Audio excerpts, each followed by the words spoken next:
जय श्री कृष्णा। राधे राधे। आप सभी भक्तों का आपके अपने YouTube चैनल श्री कृष्ण दीवानी में हार्दिक स्वागत है। आज आप सुन रहे हैं माघ मास महात्म्य के अध्याय 6 की कथा। पिछले अध्याय की कथा में आप सभी ने सुना था मृंगशृंग मुनि का भगवान पुरुषोत्तम से वरदान पाकर अपने घर को लौटना और विद्याधर के व्याघ्रमुख होने की संपूर्ण कथा। अब आज के अध्याय की कथा में हम सुनेंगे मृंगशृंग मुनि के द्वारा माघ के पुण्य से एक हाथी का उद्धार किस प्रकार से हुआ। आज की कथा में हम यह सुनेंगे।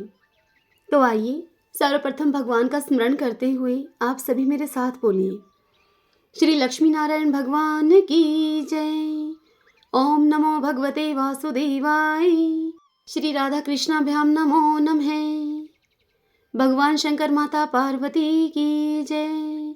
जय जय श्री राम, जय जय सिया राम। वशिष्ठ जी कहते हैं राजा दिलीप से कि हे राजन, भोजपुर में उजत्थे नामक एक श्रेष्ठ मुनि थे। उन मुनि के कमल के समान नेत्रों वाली एक कन्या थी। उस कन्या का नाम था सुव्रता। वह कन्या माघ मास में प्रतिदिन सवेरे ही उठकर अपनी कुमारी सखियों के साथ कावेरी नदी के पश्चिमगामी प्रवाह में स्नान किया करती थी। स्नान के समय वह इस प्रकार से प्रार्थना करती। वह कहती कि हे देवी, तुम सहाय पर्वत की घाटी से निकलकर श्रीरंग क्षेत्र में प्रवाहित होती हो। हे श्री कावेरी, तुम्हें मेरा नमस्कार है। मेरे पापों का तुम नाश करो। हे मरुद्वृद्धे, तुम बड़ी ही सौभाग्यशालिनी हो। माघ मास में जो लोग तुम्हारे जल में स्नान करते हैं, उनके बड़े बड़े पापों को तुम हर लेती हो। हे माता, मुझे मंगल प्रदान करो। पश्चिम वाहिनी हे कावेरी, मुझे पति, धन, पुत्र, संपूर्ण मनोरथ और पातिव्रत्य पालन की शक्ति दो।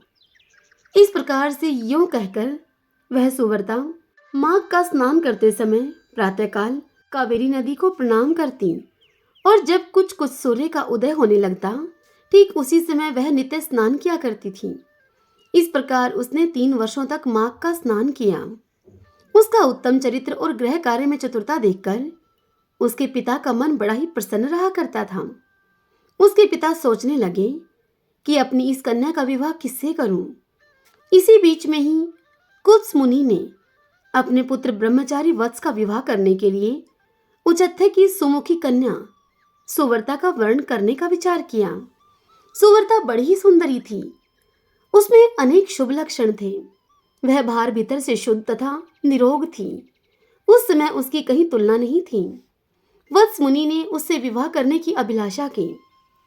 एक दिन सुव्रता अपनी 3 सखियों के साथ माघ का स्नान करने के लिए अरुणोदय काल के समय कावेरी के तट पर आई। उसी समय एक भयानक जंगली हाथी पानी से निकला। उस हाथी को देखकर सुव्रता आदि समस्त कन्याएं अब भय से व्याकुल होकर वहां से भागी। हाथी भी बहुत दूर तक उनके पीछे पीछे गया। चारों कन्याएं वेग से दौड़ने के कारण अब हाँफने लगी और तिनकों से ढके हुए एक बहुत बड़े जल शून्य कुएं में गिर पड़ी। कुएं में गिरते ही उनके प्राण निकल गए। जब वे घर लौटकर नहीं आई, तब उन सभी के माता पिता उनकी खोज करते हुए इधर उधर भटकने लगे। उन्होंने वन वन में घूमकर झाड़ी झाड़ी छान डाली। आगे जाने पर उन्हें एक गहरा कुआं दिखाई दिया, जो कि तिनकों से ढका होने के कारण प्रायः दृष्टि में नहीं आता था। उन्होंने देखा कि वे कमल लोचना कन्याएं कुएं के भीतर निर्जीव होकर पड़ी हैं। उनकी माताएं कन्याओं के पास चली गईं और शोकग्रस्त होकर बारंबार उन कन्याओं को अपनी छाती से लगाकर कहने लगीं कि हे विमले, हे कमले, हे सुव्रते, हे सुरसे आदि नाम ले लेकर वे सभी माताएं अब विलाप करने लगीं। कन्याओं की माताएं जब इस प्रकार से जोर जोर से क्रंदन कर रही थीं, ठीक उसी समय तपस्या के भंडार, कांतिमान, धीर और जितेंद्रिय श्रीमान मृंगशृंग मुनि अर्थात वत्स मुनि वहां पर आ पहुंचे। उन्होंने मन ही मन एक उपाय सोचा और उपाय को सोचकर उन सभी माताओं को आश्वासन देते हुए उनसे कहा कि जब तक इन कमल नयनी कन्याओं को मैं जीवित न कर दूं, तब तक आप लोग इनके सुंदर शरीर की रक्षा कीजिए। और उन माताओं से यूं कहकर मुनिवत्स परम पावन कावेरी के तट पर गए और कंठ भर पानी में वे खड़े रहे, मुख एवं भुजाओं को ऊपर उठाए हुए सूर्यदेव की ओर देखते हुए मृत्यु देवता की वे स्तुति करने लगे। इसी बीच में एक समय वहां पर एक हाथी पानी के भीतर से उठा और उन ब्राह्मण मुनि को मारने के लिए सूंड को उठाए हुए बड़ी वेग से उन ब्राह्मण मृगशृंग मुनि के समीप आया। हाथी का क्रोध देखकर भी मुनिवर मृगशृंग जल से विचलित नहीं हुए, अपितु चित्रलिखित से चुपचाप ही वहां पर खड़े रहे। जब वह हाथी मृगशृंग मुनि के समीप आया तब एक ही क्षण में उस गजराज का क्रोध चला गया। वह गजराज बिल्कुल अब शांत हो गया। उसने मृगशृंग मुनि को सूंड से पकड़कर अब अपनी पीठ पर बिठा लिया। मुनि उसके भाव को समझ गए। उसके कंधे पर सुखपूर्वक बैठने से मुनि को बड़ा ही संतोष हुआ और जब समाप्त करके हाथ में जल लेकर उन मृगशृंग मुनि ने इस प्रकार से कहा। वे बोले कि मैंने 8 दिनों के माघ स्नान का पुण्य इस गजराज को दिया, और यूं कहकर उन्होंने शीघ्र ही वह जल हाथी के मस्तक पर छोड़ दिया। इससे वह गजराज पाप रहित हो गया और मानो इस बात को स्वयं भी समझते हुए उस गजराज ने प्रलयकालीन मेघ के समान बड़े जोर से गर्जना की।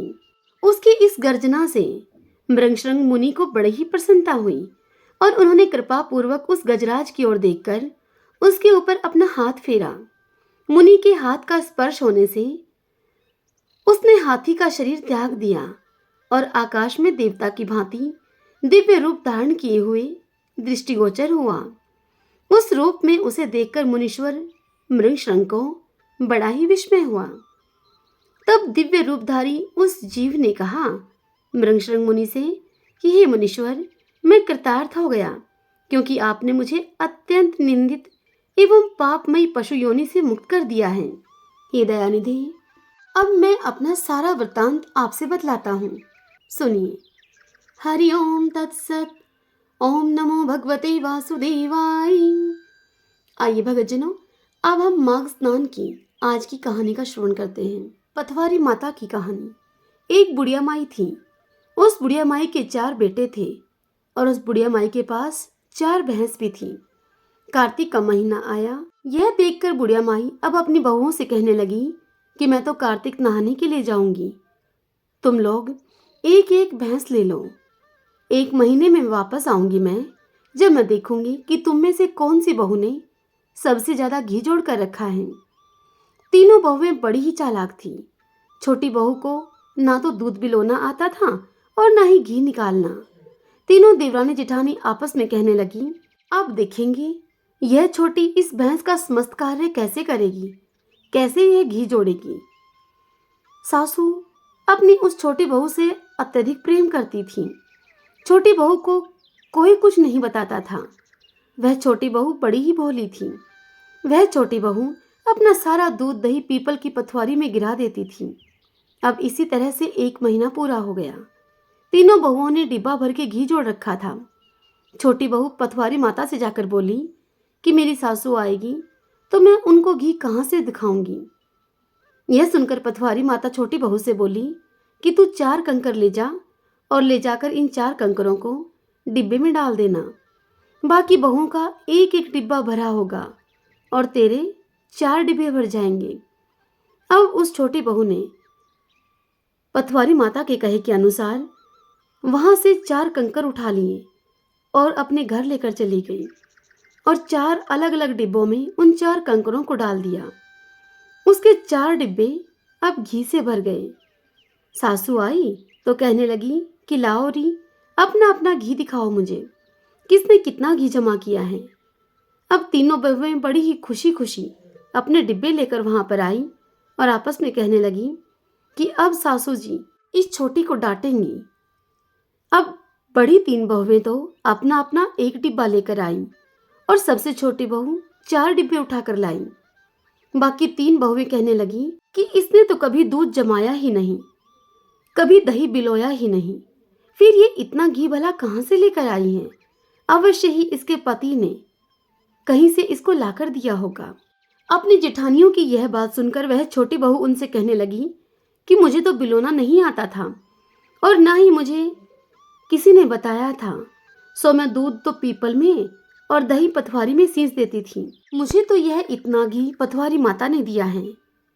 तब सभी कहने लगी कि पथवारी माता को सींचने का इतना धर्म और इतना पुण्य फल होता है, तो अगले साल से हम सब भी कार्तिक नहाएंगे और पथवारी माता को सींचेंगे।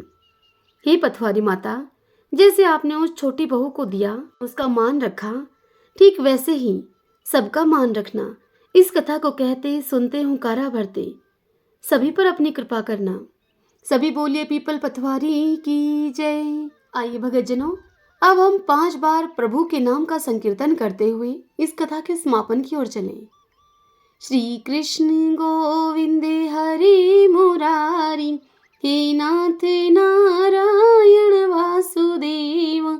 श्री कृष्ण गोविंद हरि मुरारी, हे नाथ नारायण वासुदेव। श्री कृष्ण गोविंद हरि मुरारी, हे नाथ नारायण वासुदेव। श्री कृष्ण गोविंद हरे मुरारी, हे नाथ नारायण वासुदेव। श्री कृष्ण गोविंद हरे मुरारी, हे नाथ नारायण वासुदेव। हरे कृष्णा।